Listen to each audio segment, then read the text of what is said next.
Hey guys, it's Mike with another GodForge video. Very excited for our video today. We're going to be reviewing a video that has some gameplay in it, some gameplay footage, some characters and 3D art development, and just a lot of cool things. So stay tuned and we'll get into it.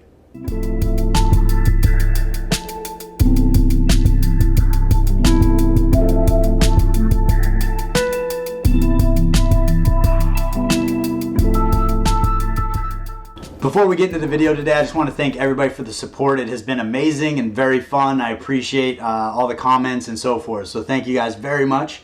Last video that came out, it really was geared towards the things about the game that, talking about Raid, that kind of were opportunities that I felt that GodForge could move forward in a different direction and have more success. So I didn't mean for it to come across as kind of a negative bash on Raid. It was more about these are the opportunities that I see, that I have heard the different content creators mention throughout the years of watching their content, that I expect to be different in GodForge. So that's the thing where I'm excited and really looking forward to it. Today's video is the Kajiki have landed, and Hell Hades put this out, I believe, a few weeks back. But we're going to jump into some of the things and kind of work through some footage of actual gameplay that I think was a little more elaborate than the last time I found some footage, as well as some of the character development and just how things are working, and talk about it. We've got Unryo here, who is a rare character from the Kajiki faction. We're starting to really flesh out the Kajiki faction right now, and oh, I love this faction so much. Honestly, I love this faction so much. This is such a cool vibe of a hero right here. Unryo, as I say, a rare. When I saw the first concept, I was like, this has got to be a legendary. Like, the visual is so good.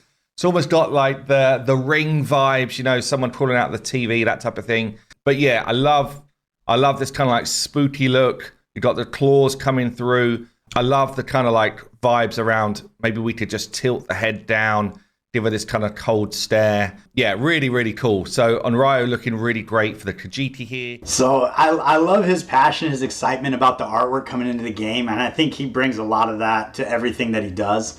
But I mean, looking at the artwork on this character is awesome. Like, it looks super cool. You can see like all the energy, and he's saying this is a rare character, and it's like you would expect that kind of energy to go into a legendary. I think later he talks about some of the things where they repurpose different pieces of attire or weapons or things of that nature, so that it helps the game in its overall memory and keeps it flowing smoothly. But it's a really unique way of building out and fleshing out characters and making them different and unique. And they'll talk more about it. But it's really neat that this level of detail is coming into even a rare character. But I have to agree with him. I think the aesthetics of this character are incredible. Like, it just, like, from the glowing flames to just like that kind of creepy vibe. And this is just a rare character in the game. So it's pretty amazing what they're doing so far. You've got free reign on body type. So let's change it up. So this is Ashigaru, who will also be in the Kajiki faction. Just a common hero. So, you know, almost like the standard bearer for the Kajiki faction. So we then looked at some of the mood boards that we were kind of working with, and we're like, well, hold on a minute. The body type is not fitting this dude. He's not absolutely shredded ripped, okay? And we're thinking, look, I think we can change this up. So yeah, you know, the right sort of height and stuff like that was working, but there's absolutely no way he needed to be so shredded. So yeah, again, we went back in and we're like, look, let's now use the fact that our rigs can be adapted way more easily. As long as you keep the bone joint points in the same position, we can adapt stuff. So we were like, well, you know, what could we do with the absolutely shredded male heroic rig here? Well, we can slim it right down. You know, shoulder points are still basically in the same place. It's not going to affect us from a rigging point of view, but it will give us a very different aesthetic. So we've taken that on board, and then it's like, right, version 2 feels way better, way closer to the final piece that we want. So I think that's incredibly cool. Like, as long as they maintain the joint points of the character, they can slim them up, bring them down, and all that stuff I think is going to help the game move smoother, I believe. And then you can see some of these items that they're putting on them. These are the things that they start to use in other locations and put different outfits on. They talk a little more about it, or different skins on it.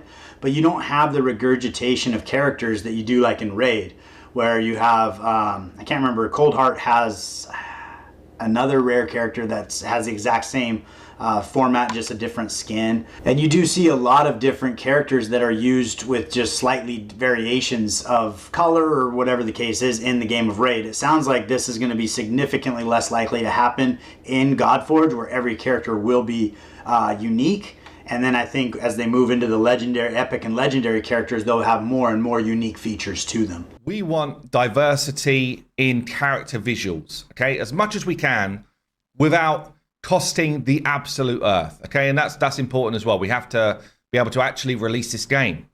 So there's a number of things we're doing here in terms of kit bashing. So there's pieces that we're using from other characters that we've already made, but they're not being used in the same way all the time. And so it's not just a reskin of a character we've made.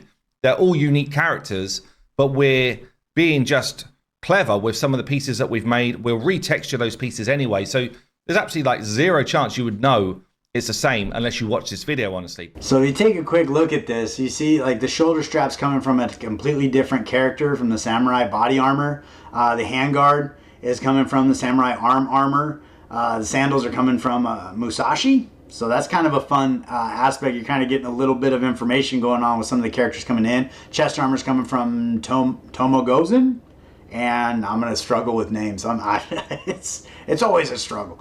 And then samurai leg armor. But they're reskinning the actual pieces to match what needs to be on this particular character. So even though they might be using the same piece, it looks like they're actually putting a different look to it. So it'll look unique on the character. One rig, but very... I mean, these are not characters from the game, by the way, but this was Dane just doing a drawing to say, look, one rig could feel extremely different when you create the characters.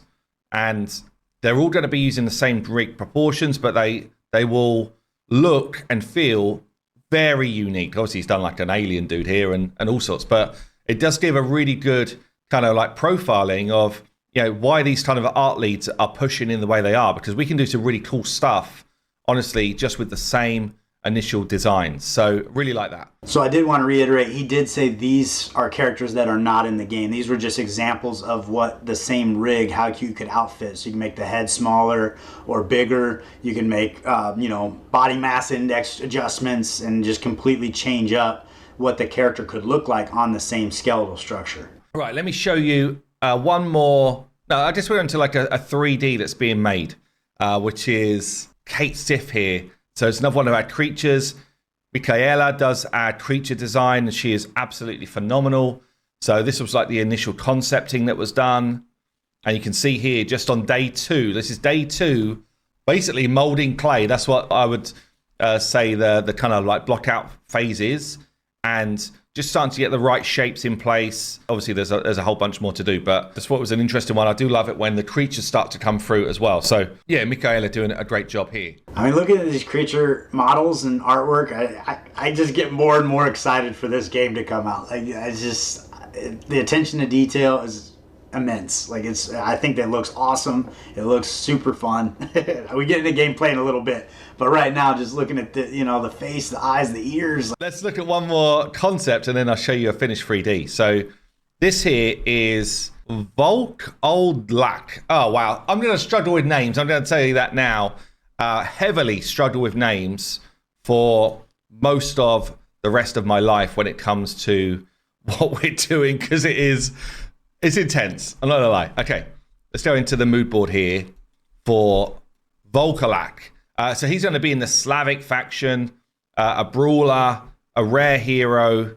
Says here, inspired by Slavic mythology, where he embodies the figure of a werewolf or a shapeshifter associated with chaos, darkness, and wilderness. Known to transform under certain conditions, Volkalak prowls the shadows, sowing fear and confusion amongst his enemies. So pretty cool. We've got like some references around VFX that can be done. This is how we do a lot of our kind of like design mood boards, I guess. Just some like elements that we could call out. Basically doing that kit bashing thing, elements where we might be able to reuse some stuff that we've already done. And then there's just some like really cool vibes here around, elements that we want to bring into the game. You can see the kind of like the shape shifting vibe. Obviously loads of different werewolf shots, that sort of thing.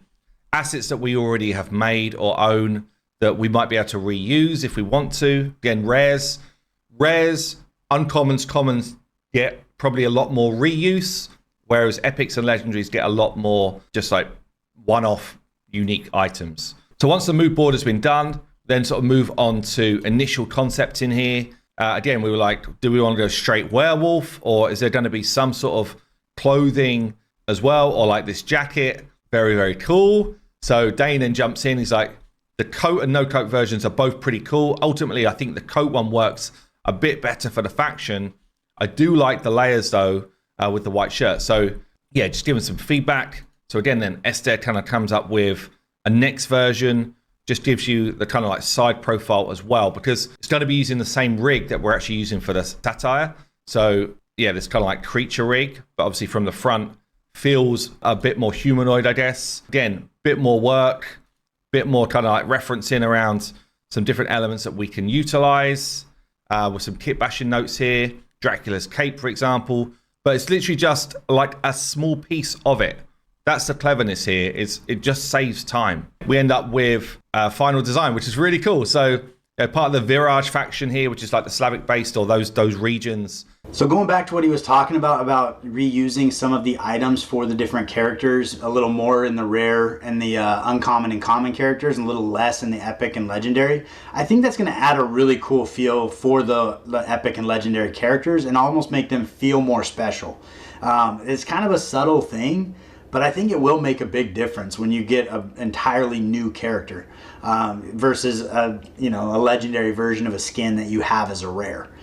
So I think that that's actually a really cool idea, and it is a great way to get, I think they're launching 200 plus characters by Q3, I think they're hoping, with 100 being part of the beta testing, and that's a great way to expedite that process to get those characters knocked out and looking great. I don't feel like they're making any sacrifices to the visuals of these characters by doing it, so it's just kind of a win-win. Last one I want to show you is a character you've seen before in 2D, which was CRS, now produced in 3D. So I just want to remind you of 2D, kind of like initial concept in here, which is very sweet. Again, this is a rare from the Norse faction. Again, I really like this idea. I'm going to keep showing you this because it's so clever, the way the team are reusing assets from characters we've got.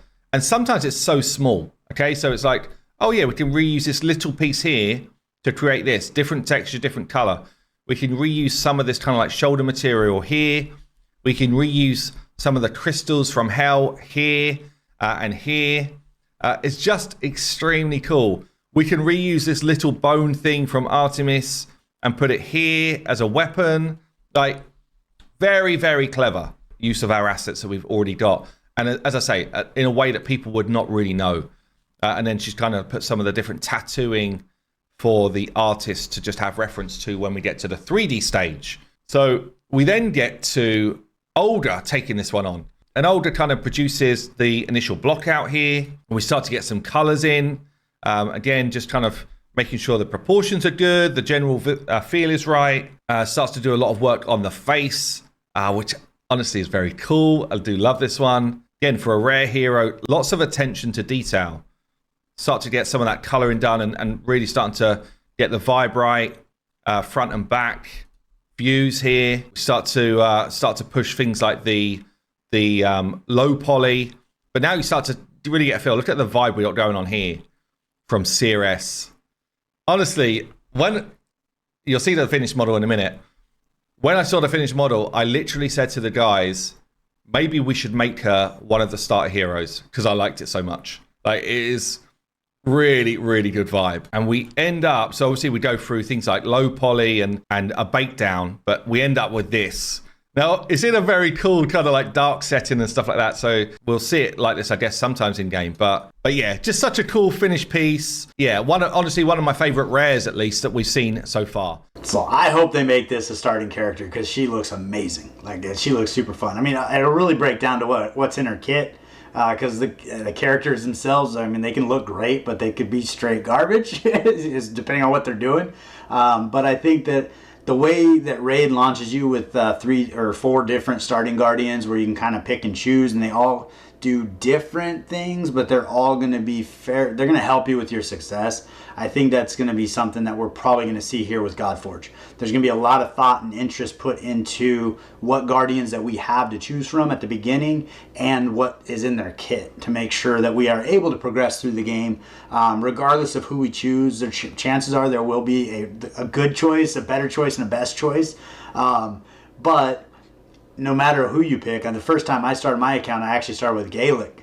And I found out later that was not the right choice. That Kale was by hands down. Sometimes I do pick Elhain just because she does the AoE damage on 2 of her abilities, so that I find that to be a little helpful when you're trying to get through campaign quickly. But Kale with poison definitely made it more versatile with Dragon and some of the other dungeons and whatnot. So it'll be interesting to see how the different choices we have line up with kits. And what they bring to the table on the team. But as far as the aesthetic of a champion, this champion looks amazing. So I would love for her to be one of the starting champions. So look, let's boot up the game, and I just want to show you the beautiful corner. Okay, then here we go. I love that I get a build generated fresh every single day now, which we can kind of poke around with, see the changes that are coming through. There's still kind of like the way it works with our builds. There's a development arm, and then there's a live build kind of thing. We do have, by the way, our first test of being able to run the beta on iOS going on as well, which feels like it's a real positive test. So there's a program called Test Flight that you're able to download on stuff like iPads or iPhones. And I was literally playing GodForge on my personal iPhone yesterday. So that's a really good sign for when we do the beta release next year. So most of the stuff you've seen, there's nothing really new here. We've got we have changed a bunch of stuff in the back end of our system. So what we had to do actually was make stuff work again, and stuff that was already working. This is all at the moment just kind of like filler, but we do now have things like skills in here. Yeah, we're just starting to, instead of faking it, it's now real. So I wanted to pause it here. I mean, just seeing the game come together like this is so fun. But this was one of the skills he brought up. Attack all enemies, 250% of attack. Damage increased by 10% if they're under curse. I don't know if that'll actually be one of the attacks for this character, Ramses. But it's kind of neat to see it laid out and what it's doing. I like that it's simplistic and it really just, it keeps it easy. Some of the attacks and the skills that you get into probably will get more and more complex. But as we learn the game, it'll probably make a lot more sense. Let's see if I can get the other one that he pulled up. So as a secondary skill, he's got Serpent Strike, place curse on all enemies, so then you get that extra 10% from his A1. Then attack all enemies with 300% of his attack, so you build him with high attack. And again, this is probably, it's probably not going to be his exact skills on launch, but it is kind of fun to see this come together and really take shape. So bunch of things which were kind of just fake for the demo are now real in game. Equally, the ability to upgrade stuff. All of these things are now actually live. The skills have got like a details section. It's not all fully like complete, but it's starting to get to a point where, obviously where we need to get it to. We need it to work for a beta release. So taking back and looking at Anubis here, it looks incredible. It's kind of fun to see some of these other characters and try to put, faces to names. I don't know if this is Leonidas or if this is just a Spartan. But I thought Leonidas would have been a legendary. But it's funny because you hear them talk about it and it's like they feel like every character they make, they should be legendary. And it's like, obviously you can't have that many legendaries. But it is kind of interesting to see these characters in place. And just what's going on there. It's super fun. It's super fun. We do have maps now for most of these areas to some degree, but the Aru one you've seen a billion times at this point. Kajiki is the one where we've now done a bit more work. All of this is just obviously not right, but we haven't done the artwork for that yet. And then this is really what I wanted to show you. So some of the work that Damon has been doing is to take this new level, the Kajiki level, and optimize it for mobile. So I'm playing on PC, so it doesn't, my PC can handle tons more than what I'm throwing at it right now. But on mobile, when we first had this level with, this kind of like rolling mist, particles coming off of here on the right, almost like petals falling in the wind over here, and moving lava, all that type of stuff is hardcore on your devices, right? So there was like a heat map for FPS concerns on mobile, and basically it was like white hot over the whole map. Damon has reconfigured and re-optimized the whole level so that it now run on devices which are a few years old and still feel very sweet. So it's done some great work. And obviously, if you start to look at the reason why we call this our beautiful corner is because it starts to encompass everything that we want to feel when we're playing this level. And what I'm saying there is immersion, for it to feel like it's the right environment for that type of enemy or boss or whatever it's going to be. All of the subtle type of lighting stuff that we're doing here, and ultimately, obviously, we can still play the game and all that type of stuff, but it was more about design of level than being about the characters and their abilities at this point. So this is the type of thing that we're doing. It's going to break now because this one is currently busted. But I thought, why not show you the busted part as well? Basically, we just teleported to the wrong place. But all of the fighting still works. But this is the type of stuff that, honestly, this is why we're in this kind of like closed alpha stage internally right now, because we don't want you guys to experience this when we have a beta. So, we're kind of like working through all this stuff. But yeah, really, really fun. It's great to kind of get these different environments going. And yeah, I'm kind of psyched, honestly, for you guys testing it in the new year when we get the beta out there. So again, coming into this gameplay and looking over what's going on here is absolutely incredible. The background, interactive, and the characters, I think it looks great. It gets me so excited when they start running their attacks and you just see the mechanics and the movements and all that stuff. It's just, I can't wait. I can't wait. I think this game is going to be next level, and I am excited to be a part of it. But I think that's about what I got for you today. I really appreciate you guys tuning in and the supporting the channel, comments, and all the things. If you haven't liked and subscribed, please do so. It means the world to me, and I appreciate each and every one of you, and I look forward to seeing you next time.